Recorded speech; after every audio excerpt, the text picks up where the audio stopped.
ഇപ്പോൾ നമ്മൾ കാണുന്ന ദൃശ്യങ്ങൾ അക്ഷയ സെൻ്റർ ജീവനക്കാരിയെ ഈ അക്ഷയ സെൻ്ററിലേക്ക് എത്തിക്കുന്നതിൻ്റെ ദൃശ്യങ്ങളാണ് കാണുന്നത്. അവരെ ഇവിടെ തെളിവെടുപ്പിന് ഹാജരാക്കും, തെളിവെടുപ്പ് നടത്തുമെന്നാണ് മനസ്സിലാക്കുന്നത്. പ്രധാനമായിട്ടും ഉള്ള കാര്യം ഇതിനകത്തെ കാര്യത്തിൻ്റെ ഗൗരവം മനസ്സിലാക്കാതെയാണ് ഇത് ചെയ്തതെന്ന പ്രാഥമികമായ കാര്യമാണ് പോലീസ് മനസ്സിലാക്കിയിട്ടുള്ളത്. പ്രാഥമികമായി ചോദ്യം ചെയ്ത് എന്ത് സംഭവിച്ചത് കൃത്യമായിട്ട് നടത്തിയിട്ടുള്ളത്. ഇത് വ്യാജം കണ്ടെത്തിക്കുന്ന സിവിലായ വിദ്യാർത്ഥി കൊടുത്ത മൊഴി അനുസരിച്ചാണ് അക്ഷയ സെൻ്ററിൽ ഇത് തയ്യാറാക്കിയതിനകത്താണ് പ്രശ്നം വന്നതെന്ന് പോലീസിലും അന്വേഷണത്തിലും മനസ്സിലായത്.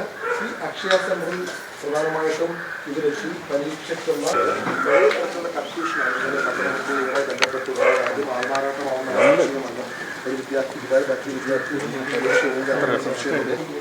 പ്രശ്നമാണ് ഇതിലേക്ക് പ്രൈമിലേക്ക് നയിച്ചതെന്ന് മനസ്സിലാക്കാൻ കഴിയുന്നത്. ഈ വിദ്യാർത്ഥിയുടെ പരീക്ഷ എത്തിയ വിദ്യാർത്ഥിയുടെ അമ്മ പരീക്ഷ തയ്യാറാക്കിയ അക്ഷയ സെൻ്ററിലെ കമ്പ്യൂട്ടറൊപ്പം തന്നെ പ്രിൻ്റ് ഔട്ട് എടുത്ത പ്രിൻ്റർ വളരെ